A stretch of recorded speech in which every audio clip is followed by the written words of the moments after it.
वालेकुम, मैं हूं सानी तिवारी। कॉम्प्लेक्स एनालिसिस की लास्ट वीडियो में हमने पढ़ा था necessary condition for function to be analytic, और यहाँ पर हम उसको बोलते हैं कॉची-रीमान इक्वेशंस। आज हम उस पर इम्पॉर्टेंट एग्जांपल करने वाले हैं कि अगर कॉची-रीमान इक्वेशन कोई फंक्शन सेटिस्फाई करता है तो वो एनालिटिक होता है। तो उस पर बेस्ड हम मोस्ट इम्पॉर्टेंट एग्जाम्पल करेंगे, तो देख लेते हैं। फर्स्ट ऑफ ऑल एक रिक्वेस्ट है, अगर वीडियो अच्छा लगे तो please like and subscribe my channel. Thank you. हाँ, तो एग्जाम्पल क्या है कि so that the function f z equal to sine x cos hyperbolic y plus i cos x sine hyperbolic y is analytic everywhere. तो हम इसको solve करेंगे। तो हमें क्या दिया हुआ है, फंक्शन हमें दिया है f z is equal to sine x cos hyperbolic y plus i cos x sine hyperbolic y. ठीक है, we know that f z equal to क्या होता है, u plus i v. u plus i v, यानी कि अगर हम equate करें तो u रियल और इमेजनरी पार्ट को, तो u इक्वल टू क्या हो जाएगा, sine x cos hyperbolic y, और v इक्वल टू क्या हो जाएगा, cos x sine hyperbolic y. अब कॉची-रीमान इक्वेशंस क्या होती हैं कि ux इक्वल टू आना चाहिए v y and v u y is equal to आना चाहिए माइनस बी एक्स। ये होती है कॉची-रीमान इक्वेशन। तो हमें क्या करना होगा, u को पार्शियली डिफरेंशिएट करना होगा विद रिस्पेक्ट टू x और विद रिस्पेक्ट टू y। उसी तरह v को partially differentiate with respect to x और y। तो करते हैं partially differentiate with respect to x। ठीक है, तो डेल यू डेल x क्या आ जाएगा, x के रिस्पेक्ट में करना है तो साइन x से क्या हो जाएगा, कॉज x और कॉज हाइपरबोलिक बाई यही रहेगा, क्योंकि पार्शियली कर रहे हैं ना तो सिर्फ x वाली टर्म देखेंगे, ये तो कांस्टेंट की तरह रहेगा। ठीक है, और अगर इसी तरह हम y के लिए कर लें partially differentiate with respect to y, तो हमें क्या मिल जाएगा, del by u upon del by y is equal to sine x u ही रहेगा, कॉस हाइपरबोलिक क्या हो जाएगा, साइन हाइपरबोलिक बाय।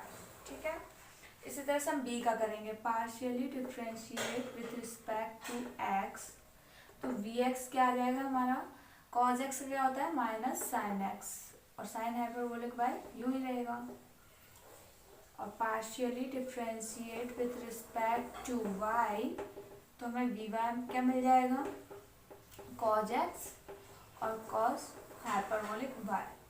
अब देखो ये क्या है, यू एक्स है, यू एक्स किसके इक्वल आना चाहिए, वी वाई के। ठीक है, और यू वाई किसके इक्वल आना चाहिए, माइनस वी एक्स के। और हमें इस दिया भी है, देखो यू एक्स की वैल्यू वी वाई की वैल्यू इक्वल है, यानी u x equal to v y आ रहा है, और u y and u y is equal to, देखो इसकी वैल्यू है और इसकी minus sine x sine hyperbolic y है, इसलिए यू वाई इक्वल टू क्या हो जाएगा, माइनस वी एक्स। और यही तो हमारी सी आर इक्वेशंस है, तो यानी कि ये function C R equation satisfy करता है, इसलिए ये फंक्शन कैसा है, एनालिटिक एवरीवेयर है। ठीक है, अब नेक्स्ट क्वेश्चन करते हैं। And question is so that the function f z is equal to under root mod x y is not analytic at origin although the CR equations are satisfied at that point, यानी zero पर जो function है वो analytic नहीं है, लेकिन जो Cauchy-Riemann equations हैं वो जीरो पर सेटिस्फाइड होती हैं। तो हम देखते हैं कैसे।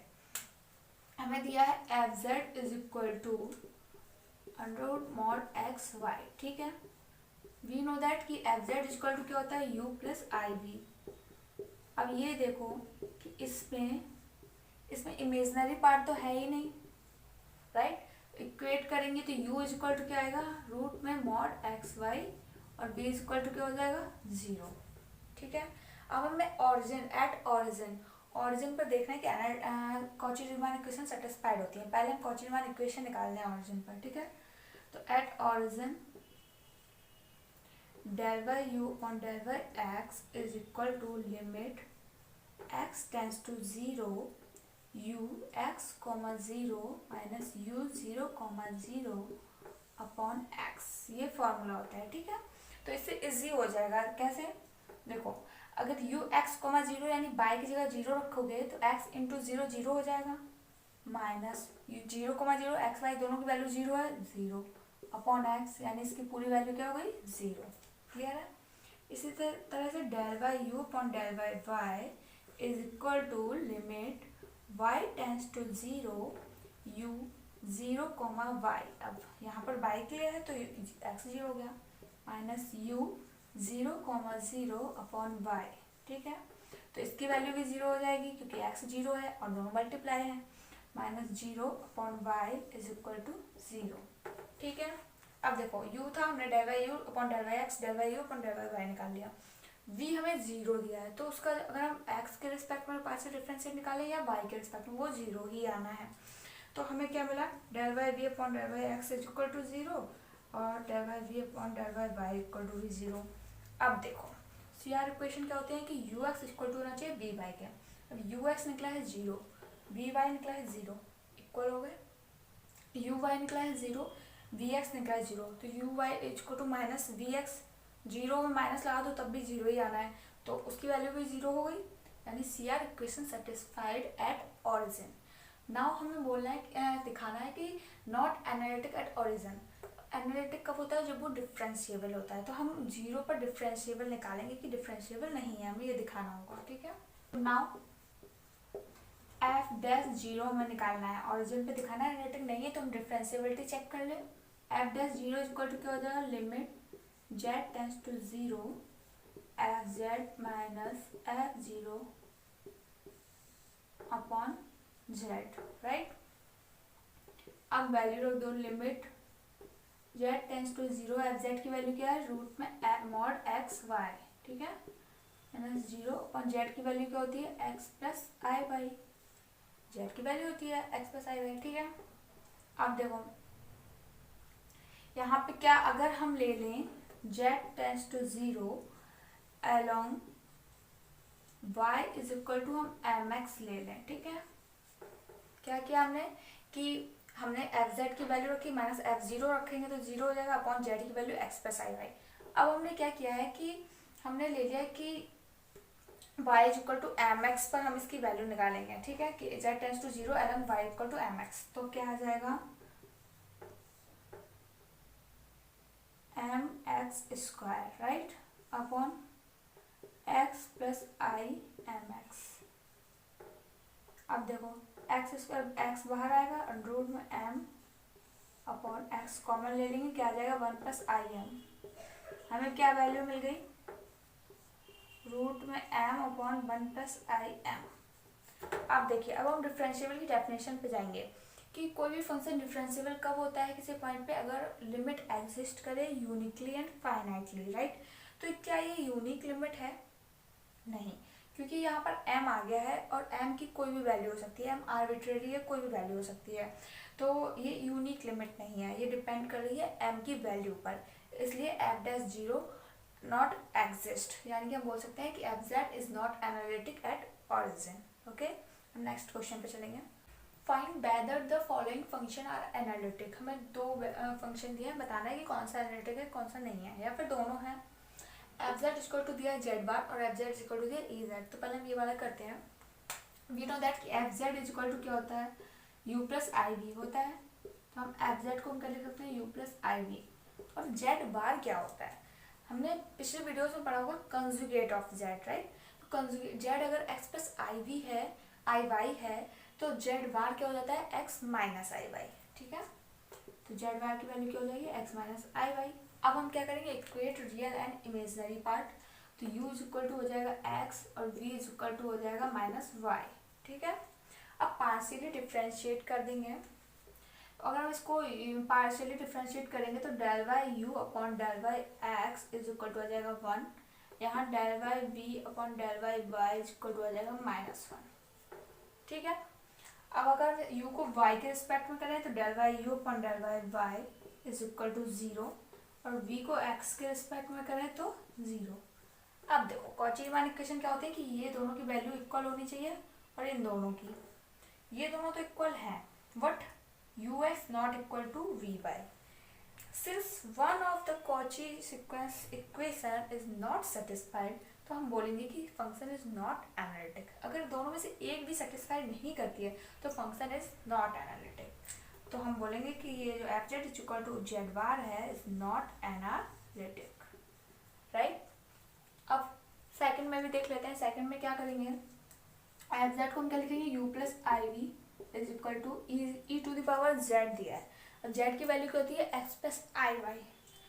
तो e over e to the power क्या हो जाएगी x प्लस आई वाई, ठीक है। तो हम इसको क्या लिख सकते हैं, e to the power x into e to the power i y, ठीक है।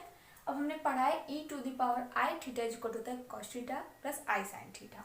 तो हम इसको इसी तरह से लिखेंगे, e to the power x, इसको लिखेंगे कॉस थीटा यानी cos y plus i sine y. अब सिंपल है, मल्टीप्लाई कर देंगे e to the power x से, क्या आ जाएगा साइन वाई, और यहाँ क्या था u प्लस आई बी। अब देखो, अब हमें मिल गया फंक्शन सिंपल। अब हम क्या कर सकते हैं, इसको इक्वेट कर सकते हैं रियल और इमेजिनरी पार्ट्स को, राइट। तो इसमें रियल पार्ट क्या है, u इक्वल टू है e to the power x cos y, और v इक्वल है e to the power x sine y. अब हमें क्या करना है, यू एक्स वी वाई निकालेंगे, यू वाई वी एक्स निकालेंगे। तो अगर हम इसको partially differentiate with respect to x करें तो यू एक्स की वैल्यू क्या हो जाएगी, e to the power x का e to the power x होता है, कॉस वाई तो यहाँ कांस्टेंट है। अब अगर v का हम y के रिस्पेक्ट में करें पार्शियल डिफरेंशिएट तो e की पावर x ही रहेगा, और साइन y का क्या हो जाएगा cos y। क्लियर है। यहाँ हमने क्या किया, u को पार्शियली डिफरेंशिएट किया विद रिस्पेक्ट टू x, यहाँ v को पार्शियली डिफरेंशिएट किया विद रिस्पेक्ट टू y। अब क्या करेंगे हम, पार्शियली डिफरेंशिएट करेंगे u को विद रिस्पेक्ट टू y, तो हमें क्या मिलेगा, u y is equal to e to the power x। अब cos y का क्या हो जाएगा माइनस साइन वाई। क्लियर है। इसी तरह से हम वी एक्स निकालें तो क्या आएगा, v x is equal to e to the power x और साइन वाई का साइन वाई। अब देखो कॉची रीमान इक्वेशन क्या होती है, u x is equal to v y होना चाहिए। यू एक्स की वैल्यू है e to the power x cos y, और वी वाई की भी वैल्यू है e to the power x cos y. U x equal to v y है, u x equal to v y है, हाँ। First Cauchy Riemann equation हो गई। Second u y equal to minus v x आना चाहिए। तो u y की value क्या है, minus e to the power x sine y, और वी एक्स की पावर ई टू वैल्यू है e to the power x sine y. तो ये दोनों देखो यहाँ माइनस है, यानी u y equal to minus v x लिख सकते हैं हम। और यही तो हमारी वो है कॉची रीमान इक्वेशंस, यानी ये दोनों सेटिस्फाइड कर रही हैं। इसका क्या मतलब हुआ कि जो ये फंक्शन है f z equal to e to the power z is an analytic function, right. अब हम next question number 4 is verify whether the real and imaginary part of w is equal to sine z satisfies CR equation, यानी Cauchy Riemann equation, ठीक है। तो हमें क्या दिया हुआ है, w is equal to sine z, ठीक है। तो w को हम क्या लिखते हैं, u प्लस आई वी, और साइन जेड इक्वल क्या होता है, x plus i y. Clear है। अब we know that sine a plus v equal क्या होता है, तो हम यहाँ साइन a प्लस वी का फॉर्मूला लगाएंगे, क्या हो जाएगा sine x sine a cos v plus cos a sine b। Clear है। अब we know that cos i y equal to होता है कॉस हाइपरबोलिक y, और साइन आई वाई इक्वल होता है आई साइन हाइपरबोलिक y। तो हम वो वैल्यू यहाँ सब्स्टिट्यूट करेंगे, तो क्या आ जाएगी साइन x, यहाँ क्या हो जाएगा cos hyperbolic y plus i cos x, यहाँ क्या हो जाएगा साइन हाइपरबोलिक y। क्लियर है। यहाँ क्या है u प्लस आई वी। अब हम क्या करेंगे, equating real and imaginary part. तो u इज इक्वल टू क्या आ जाएगा sine x cos hyperbolic y, और v इज इक्वल टू क्या आ जाएगा cos x sine hyperbolic y। अब वही करेंगे, यू एक्स वी वाई निकालेंगे, यू वाई वी एक्स निकालेंगे। तो यू एक्स क्या हो जाएगा, एक्स के रिस्पेक्ट में कर रहे हैं तो साइन एक्स क्या हो जाएगा कॉज एक्स, और कॉज हाइपरबोलिक वाई का कॉज हाइपरबोलिक, ठीक है, क्योंकि ये तो कांस्टेंट की तरह होता है। अब वी वाई निकाल दो यहाँ, तो ये तो कांस्टेंट की तरह रहेगा, साइन हाइपरबोलिक वाई का क्या हो जाएगा कॉज हाइपरबोलिक वाई। क्लियर है। अब हम क्या निकालें, partially differentiate with respect to y, u को कर रहे हैं, ठीक है। तो साइन एक्स तो यू ही रहेगा, कॉज हाइपरबोलिक क्या हो जाएगा साइन हाइपरबोलिक वाई। क्लियर है।